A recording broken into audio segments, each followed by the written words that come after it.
Allah subhanahu wa ta'ala turunkan surah khusus, surah nomor 63 namanya surah Al-Munafiqun. Allah subhanahu wa ta'ala menceritakan tentang kisah mereka.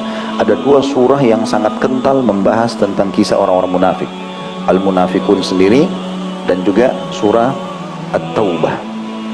Pada saat Nabi SAW pulang dari perang Tabuk di bulan Rajab tahun 9 Hijriah, itu sebenarnya tujuan Nabi SAW menyerang kerajaan Heraklius, ya, Bizantium Romawi pada saat itu. Tapi karena Heraklius tidak mau keluar dan dia yakin Nabi SAW adalah Nabi, dia takut dikalahkan, maka dia tidak keluar. Ternyata di situ hikmahnya adalah Allah SWT membongkar kedok orang-orang munafik, dan mereka cirinya yang paling dasar selalu bentrok sama agama Allah. Setiap kali Allah mengatakan ini tidak boleh, boleh.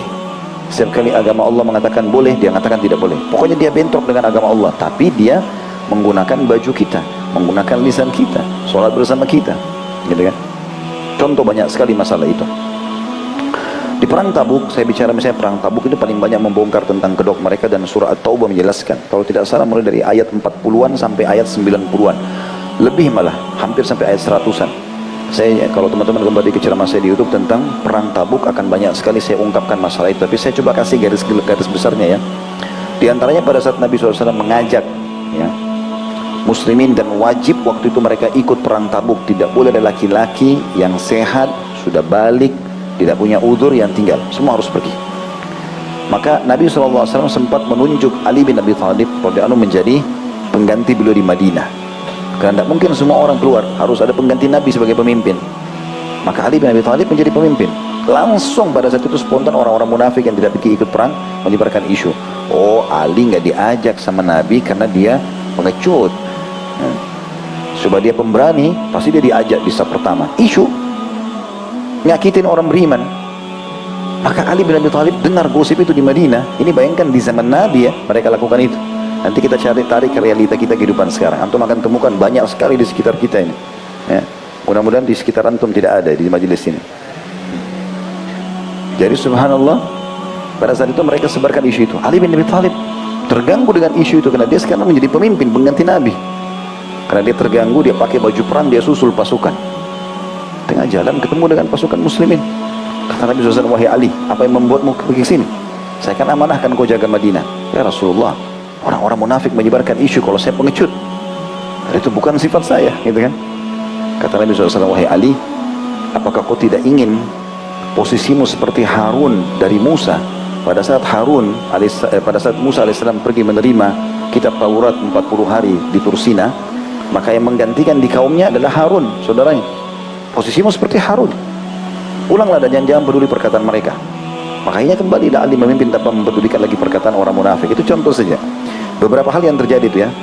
Kemudian juga disebutkan di dalam surah Al-Munafiqun tentang sikapnya Abdullah bin Abi Salul. Sebenarnya dalam masih surah Taubah juga ya. Ada dua sikap dia yang besar. Ini pemimpin orang munafik.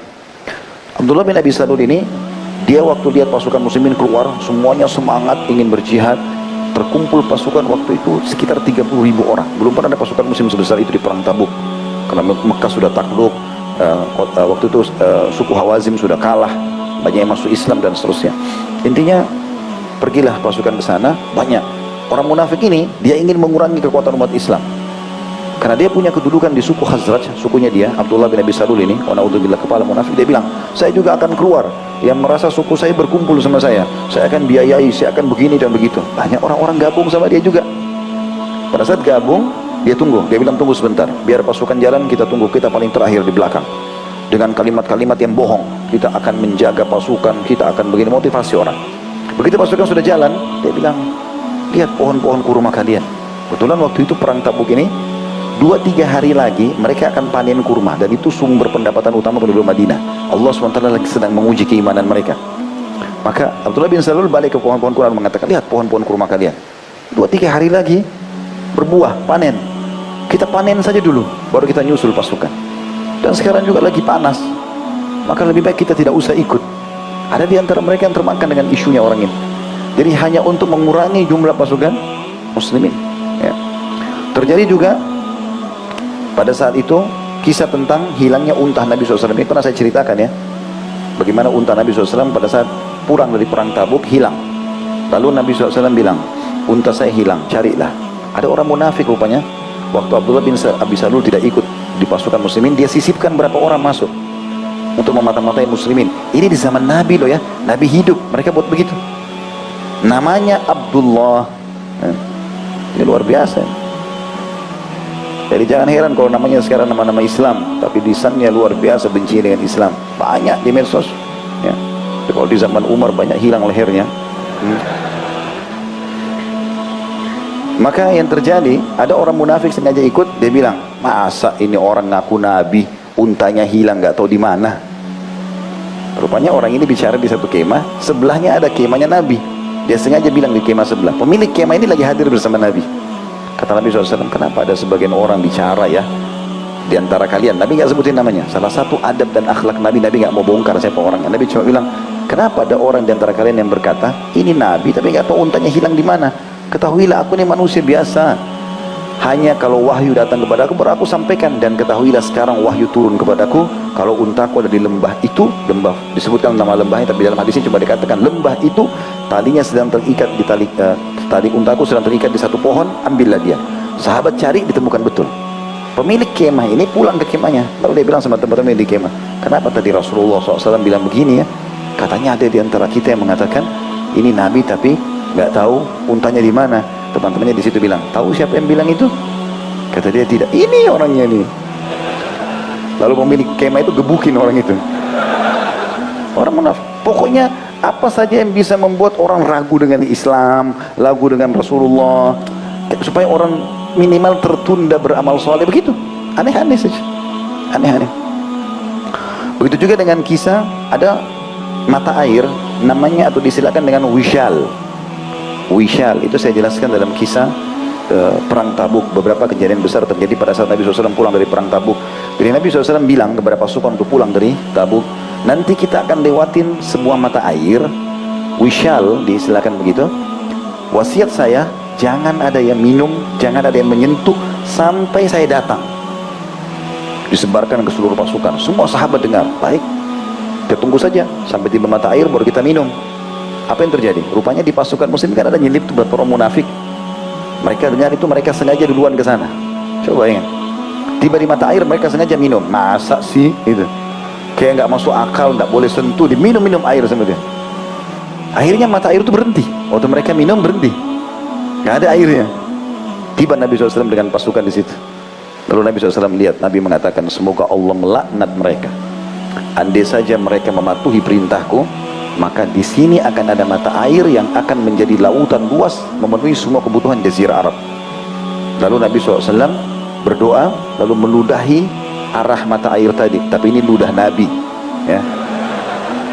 Perlu saya ingatkan, Nabi SAW meludah di situ, terus tiba-tiba kata para sahabat, kami mendengar gemuruh suara yang besar seperti batu yang bertabrakan, terus pecah, keluarlah mata air yang besar.